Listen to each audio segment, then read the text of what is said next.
वो तो आएगा अपने ही कर्मों से, पर उसमें दुख और सुख का अनुभव तुम्हारे कर्म उसमें सम्मिलित होंगे। अगर आपने पूर्व में जो जीव पुत्र रूप में आ रहा है उसके साथ अभद्र कर्म किए हैं, तो आकर के जीवन भर आपको जलाएगा, आपको दुख देगा। और आपने भद्र माने मंगलमय कर्म किए हैं, तो जीव पुत्र बन के आएगा, तुम्हें सुख प्रदान करेगा। अब यदि इस समय भजन कर लो भगवान का, तो तुम उसके भी भाग्य को बदल सकते हो और अपने भी भाग्य को बदल सकते हो। ये भजन ही एक ऐसा कर्म है जो सब सुधार देता है। मार्कंडेय ऋषि के पिता महाराज मृकंड ने देखा, बहुत ज्योतिषाचार्य थे, कि 5 वर्ष में मेरे पुत्र की आयु खत्म है, मर जाएगा। बड़ी चिंता हुई कि जीवन भर भजन करते रहे, तपस्या की। पहले प्राय हम सब ऋषियों की ही संतान हैं, रहते गृहस्थ में थे, पर पूर्ण ऋषि तपस्वी मुनियों की तरह हम सब ऋषियों की संतान हैं। जब गोत्र पूछा जाए तो देखो नहीं बोलते भरद्वाज गोत्र, याज्ञवल्क्य, गा, हम सब ऋषियों की संतानें हैं। हाँ, तो उन्होंने को लगा कि कैसे क्या कर सकते हैं कि 5 वर्ष के बाद ये बालक जीवित बना रहे। अब पिता का कर्म शुरू हो रहा है। पूर्व संयोग इतने ही वर्ष का था, अब उनका नया कर्म काम कर रहा है। उन्होंने विचार किया, भगवान के भक्तों और संतों में विशेष सामर्थ्य है। यदि संतों को साष्टांग दंडवत करे और संतों का आशीर्वाद मिले, तो मैं इसे मृत्यु से भी बचा सकता हूं। उनको पता था, उनकी श्रद्धा थी, उनकी भावना थी। तो प्रायः पवित्र नदियों के किनारे ही ऋषियों के आश्रम होते थे, तो गंगा जी के समीप ही, हाँ, तो घाट में खड़ा कर देते। जो भी संत दिखाई देते, वैष्णव तिलक या शैव तिलक, वो सबको आदेश कर, छोटा सा बालक 2 वर्ष 3, साष्टांग प्रणाम करो, साष्टांग प्रणाम करो। उनकी सेवा यही थी, प्रसाद पाओ और जाके घाट में खड़े हो, जो भी संत दिखाई दे साष्टांग प्रणाम करो।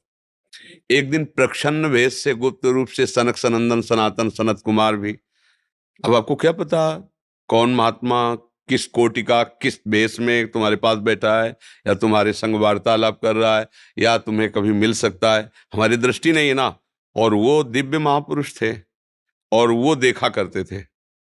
जो साष्टांग प्रणाम किया तो चारों संत वेश में थे, उनका चिरंजीवी भव, बस वो आ गए। कब महाराज, मेरी दृष्टि अचूक है, आप सनक सनंदन सनातन सनत कुमार, चारों ब्रह्म कुमार है ना, प्रच्छन्न वेश से आप घूम रहे हैं, ये तो अभागी है, 5 वर्ष में इसकी मृत्यु हो जाएगी। और आप कह रहे हैं चिरंजीवी भव, तो आपके वचन मिथ्या या इसका भाग्य मिथ्या? इसी इसी बात में बैठे थे कि कोई ना कोई महापुरुष जब फंसेगा, तो ये भाग्य को मिटा सकता है, साधारण थोड़ी मिटा पाता है, महापुरुष ही मिटा पाता है, उसमें सामर्थ होती है। तो उनका ठीक है, चिरंजीवी तो रहेगा ही। तुम्हारी ज्योतिष से तुमको पता है किस मिनट में किस सेकंड में मृत्यु होगी। उस दिन प्रातः से लेकर के और मृत्यु समय तक भगवान शिव के मंदिर में शिव का आलिंगन करके इसे बैठा देना, बस फिर और हम देख लेंगे। ऐसा ही किया। चारों ब्रह्म कुमार दरवाजे पे खड़े हो गए। तो ऐसे पुरुषों के पास यमदूत नहीं आते, साक्षात धर्मराज आते हैं। धर्मराज ने देखा सनक सनंदन सनातन सनत कुमार, तो उनका इस जीव का समय हो रहा है, आप आदेश करें तो मैं इसे ले जाऊं। नहीं, मैंने तो चिरंजीवी भव कहा है। बोले ब्रह्मा के आप पुत्र हैं, ब्रह्मा के द्वारा ही विधान किया जाता है। तो इतनी वार्ता हो ही रही थी कि भगवान शंकर प्रकट हो गए, और उनका कि कुछ बदलना नहीं है, 5 वर्ष की आयु ना, हाँ 5 वर्ष ही रहे, मेरी आयु के 5 वर्ष रहे। भगवान ब्रह्मा जी एक सुई लेकर के ऐसे कमल में छेदे थे, आका 1 वर्ष हो जाता है। वो क्रम जब समय का नहीं, जैसे उत्तरायण दक्षिणायन देवताओं के दिन रात, ब्रह्मा जी का दिव्य 100 वर्ष का जो आयु का विवरण है ना, उसको जब पढ़ो तो होश खराब हो जाएगी। एक दिन में 74 मनु बदल जाते हैं, इंद्र बदल जाते हैं एक दिन में। और भगवान का समय, वो जो ब्रह्मा जी का समय, निमेष, पलक झपकना, इतना, इतने में ब्रह्मा की पूरी आयु हो गई। 5 वर्ष उनके, आज तक मार्कंडेय जी जीवित है। उनको चिरंजीवी ऋषि कहा गया है मार्कंडेय जी का।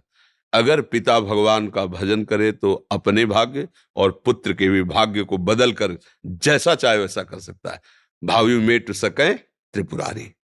अगर भजन बल है तो फिर आनंद ही आनंद है, नहीं तो दोनों के कर्म संयोग से ही संयोग बनता है।